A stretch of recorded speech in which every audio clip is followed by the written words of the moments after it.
On the morning of May 1st, 1943, a short, stocky American sergeant lowered himself into the cramped plexiglass ball slung under the belly of a B-17 flying fortress. It was his very first combat mission. Inside that sphere of metal and glass there was barely enough room for his shoulders, let alone his nerves. His name was Maynard Harrison Smith, but nobody on base called him that. To most of the 8th Air Force at RAF Thurley, he was simply Snuffy, the troublemaker nobody wanted on their crew. By that spring, the 8th Air Force had a morbid reputation among bomber crews. If you flew enough missions over occupied Europe in daylight, the odds would eventually catch up with you. The heavy fortresses of the 306th Bomb Group went out several times a week, fighting their way through flak German fighters to hammer strategic targets, submarine pens, shipyards, rail yards, and then fighting their way home again. Casualties were high. Replacement gunners did not usually expect a long career. Snuffy Smith's path to that ball turret had been anything but heroic. He was born in Cairo, Michigan, in 1911, son of a successful attorney and a schoolteacher. On paper, he had every advantage, but by temperament he was a rebel long before the army ever met him. As a boy, he had been spoiled and difficult. His exasperated father eventually sent him to a military academy just to get him under control. As a young adult, he found respectable work with the U.S. Treasury and the Michigan Banking Commission, then drifted. He married and divorced, lived off an inheritance, and developed a reputation for irresponsibility. When the United States entered the war, Smith's life hit a wall. A child support dispute over his second marriage landed him in front of a judge who, according to later accounts, offered him an unambiguous choice: jail time or the army. Smith chose the army. It was not patriotism that pushed him through the induction line in 1942 so much as desperation. Once in uniform, his personality did not magically improve. Smith hated taking orders, especially from younger men. He clashed with superiors, racked up minor disciplinary problems, and generally became the sort of airman most commanders quietly tried to post somewhere out of the way. When he discovered that aerial gunners were automatically promoted to non-commissioned rank, he volunteered for gunnery school, not because he loved airplanes, but because it was the fastest route to better pay and more status. Gunnery school turned him into a technical professional. He learned to handle the 50 caliber Browning machine guns that studded the flying fortress, to lead a target properly, to recognize the silhouettes of Messerschmitts and Focke-Wulfs in a second's glance. But no amount of training could change his reputation. When he arrived in England in early 1943 and was assigned to the 423rd Bombardment Squadron of the 306th Bomb Group at RAF Thurley, he quickly became Snuffy, named after a cranky comic strip hillbilly who annoyed everyone around him. Crews who had flown a few missions already wanted little to do with this older, mouthy new gunner. As a result, while other replacements were rotated into combat, Smith sat on the ground. For 6 weeks he watched B-17s thunder off the runway in 12s and 18s and come back shot up, or not come back at all.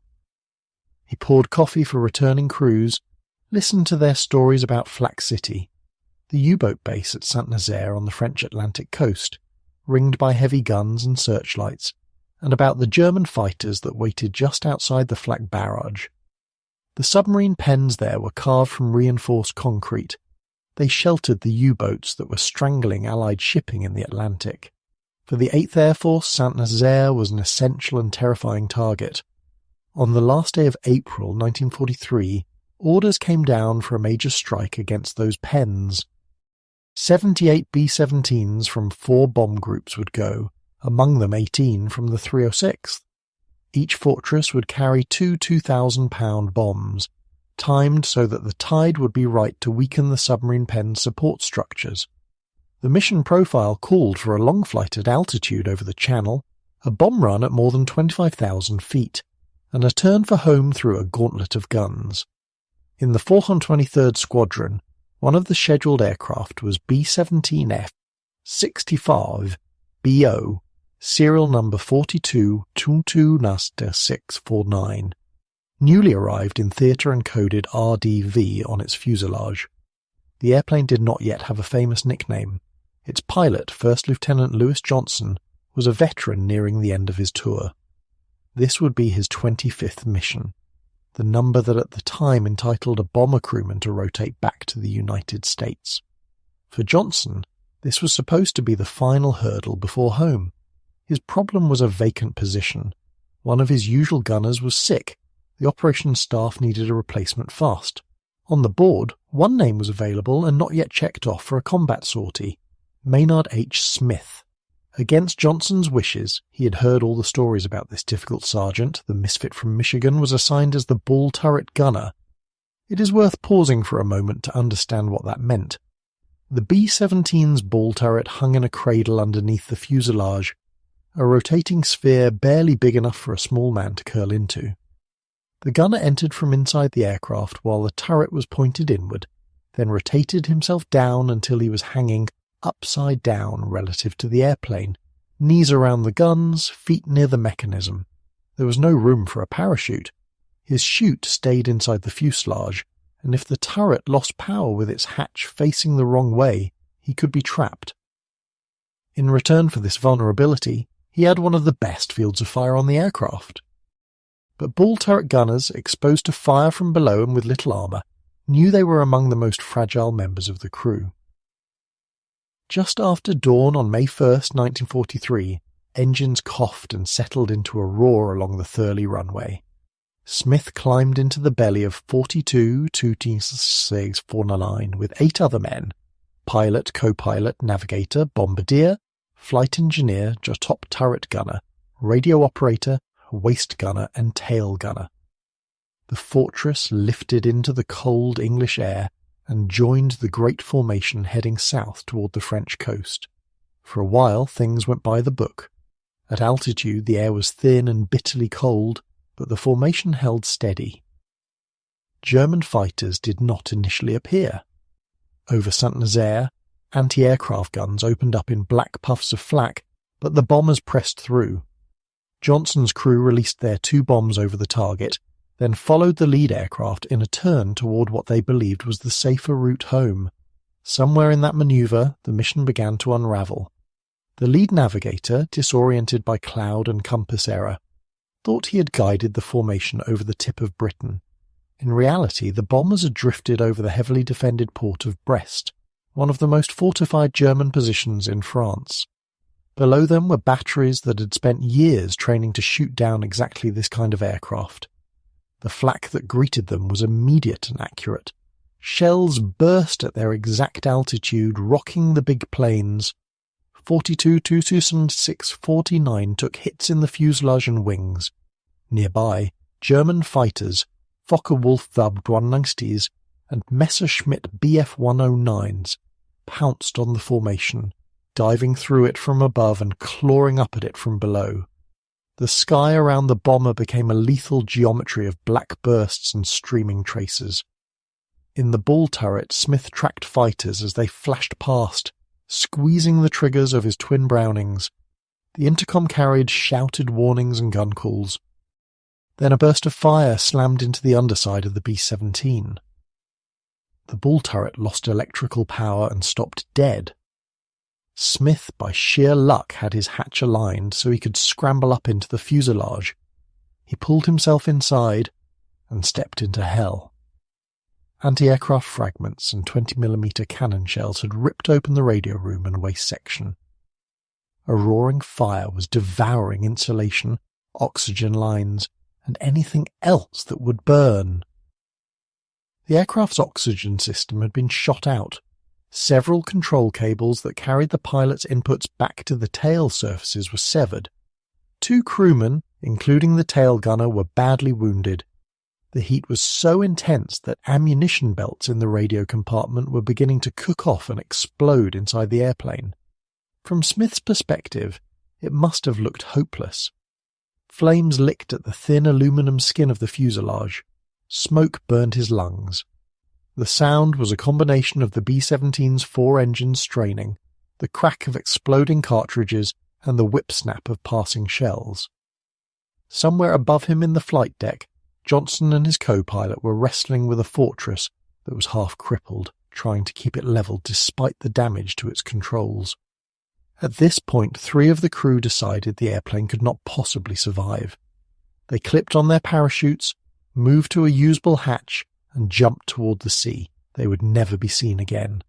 For them, abandoning the ship felt like choosing the only rational chance of survival. Smith chose differently. He later said little about his reasoning in that moment, but we can infer some things. Jumping would have meant abandoning the wounded tail gunner lying at the rear of the aircraft. It would have meant giving up on the pilot fighting to keep the bomber in the air, and it would have meant trusting a parachute and the cold Atlantic more than his own ability to control the chaos inside the fuselage. Instead of heading for a hatch, he grabbed a fire extinguisher. The Medal of Honor citation would later describe what he did in clinical language, but that language barely suggests the physical reality. Smith began a desperate routine that he would keep up for the better part of an hour and a half. He dragged extinguishers into the radio room and waste section, playing the spray across blazing insulation and equipment until the extinguishers ran dry. He kicked and heaved burning debris and exploding ammunition out through holes torn in the fuselage, in effect throwing the fire out of the airplane piece by piece. All the while, German fighters kept coming. Whenever the attacks pressed in, he left the fire and swung to the nearest workable waste gun. Standing amid smoke and heat, he raked the sky with bursts of .50 caliber fire, tracking fighters as they bored in. Only when they broke off to regroup did he turn back to the inferno behind him. He moved between jobs like this over and over. Fight the fire, fight the fighters, tend to the wounded tail gunner, then back to the fire again. The escaping oxygen turned the blaze into a furnace. Ammunition in the radio compartment detonated, destroying the radio, gun mount and camera, leaving the compartment gutted. In later accounts, crewmen remembered the metal of the interior softening under the heat, threatening to buckle.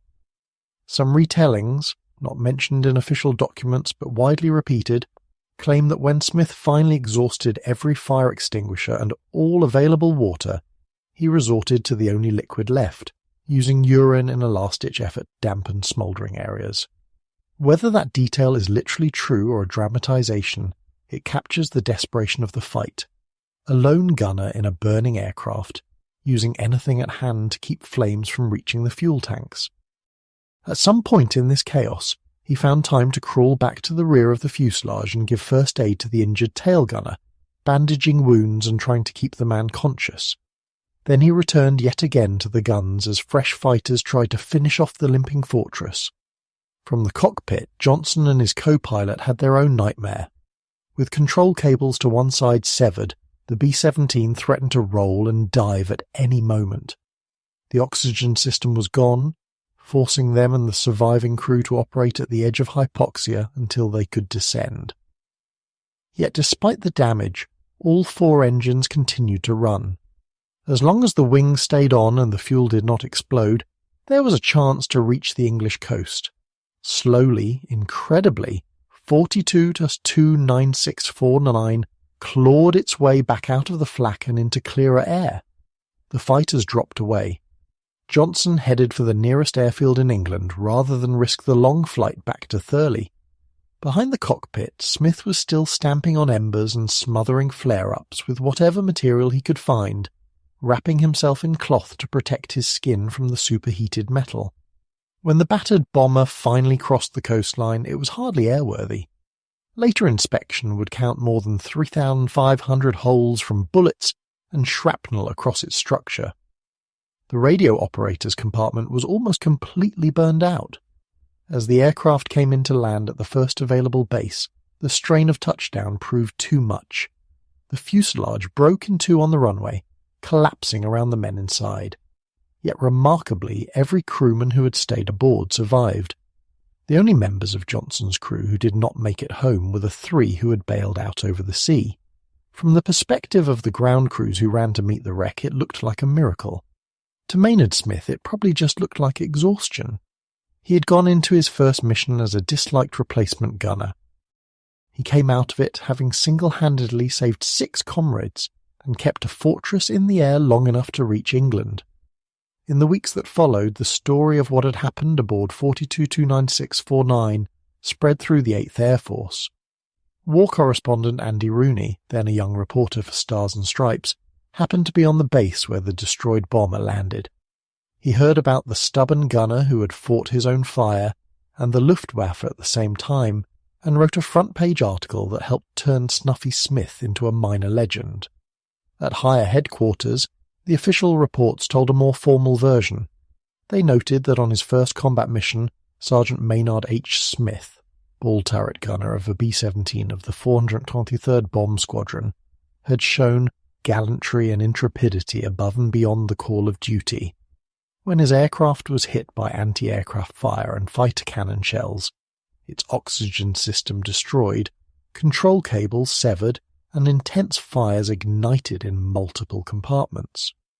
They recorded that in those conditions 3 crewmen bailed out, while Smith elected to remain aboard, administering first aid, manning the guns, throwing exploding ammunition overboard, and finally extinguishing the fire by hand after all other means were exhausted. Those dry sentences formed the basis of a recommendation for the Medal of Honor, the highest U.S. military award for valor. In July 1943, a few months after the mission, Secretary of War Henry L. Stimson flew to Thurley to present the medal in person. It was the first time an enlisted Army airman had ever received the Medal of Honor, and the first time in the European theatre that it had gone to someone still alive to wear it.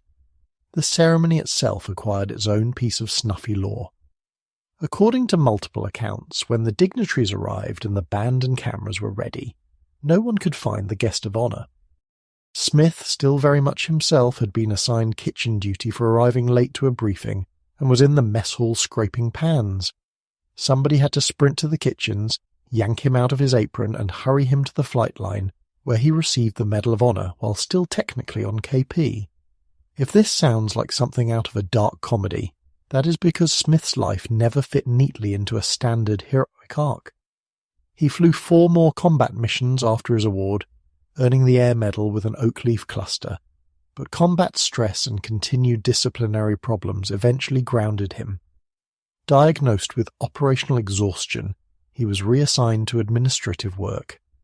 In 1945 he returned to the United States, hailed in his hometown as a hero but personally ambivalent about the military that had both punished and decorated him. In later years he struggled with civilian life and legal troubles, before finally retiring quietly to Florida. He died in 1984 and was buried at Arlington National Cemetery. Yet whatever else he did before or after the war, those 90 minutes over France remained. For historians of air power, his story has come to illustrate several important realities of the air war over Europe. First, it underlines just how fragile those flying fortresses really were. The B-17 was a robust aircraft by the standards of its time. Its ability to absorb damage and keep flying became a legend of its own. But a single flak burst in the wrong place could still turn it into a flying funeral pyre. In Smith's case, the combination of flak and fighters knocked out the oxygen system, started multiple fires, and cut vital control runs. Without someone inside the fuselage doing damage control, even the best piloting in the world could not have saved it. Second, his actions highlight the often overlooked role of enlisted aircrew. Pilots and bombardiers tended to dominate public imagination, but the survival of a heavy bomber depended just as much on the skill and courage of the gunners and radio operators who kept it fighting and kept it flying. On May 1, 1943, the decisive choices aboard 4229649 were not made on the flight deck. They were made by a sergeant knee-deep in shell casings and burned insulation. Third, the story of Maynard Smith complicates our idea of what a hero looks like. He was not an ideal soldier.